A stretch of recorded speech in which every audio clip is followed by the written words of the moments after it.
Alongside its iconic machines, the tribal cultures that live alongside them have defined the world of Horizon, each with their own ideals, beliefs, and social structures, each entirely unique from one another. In the trailer for Horizon Forbidden West, we caught a glimpse of another tribal society, one which we have not yet experienced in the world of HZD. In the scanned glyph titled The Forbidden West, there are several descriptions of different peoples living in the region, each more mysterious than the last. In this, though, there is a possibility that one of these new tribes may be more familiar to us than we might expect, a speculation that goes back to the very beginnings of the lands west of the Carja Sundom. This because it marks the end of the Sundom's expansion over the first 5 kings in the Radiant line.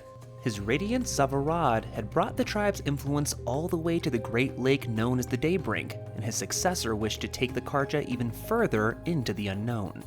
The 6th of the Radiant line, Areve, would undertake the great task of chasing the sun itself. In the scanned glyph, the Sun Kings, it describes the following. Bold Areve, who saw the sun's passing into the west as a challenge, and forged after it with a great army, to be pushed back 3 times at the great canyon lands that would be known as the Daunt, until, on the 4th time, his cohort broke through, and were vanished in the lands beyond. These Carja and their Sun King were never heard from again. Considered fallen, the Carja rule passed to Areve's brother, beginning the rule of the 7th in the Radiant line. Prudent Basadid would go on to build the Fortress of Sunfall at the western edge of the Sundom to protect his people from the lands that had taken his brother. He then declared the lands west of the fortress to be known as the Forbidden West, where only the sun may go. Now, there is more than a decent chance that Areve and his cohort perished in their journey west. However, if they did make it, there may be an entire offshoot of the Carja we may discover in the sequel. Though similar, there have been 8 others who have held the title of Sun King since Areve, and much change has come to their culture in recent years.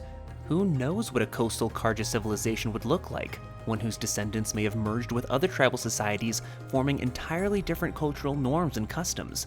Not only do I find this possibility to be very intriguing, but the more militaristic tribe we see in the sequel wears garb not dissimilar to those that we see from the Carja and its various subgroups.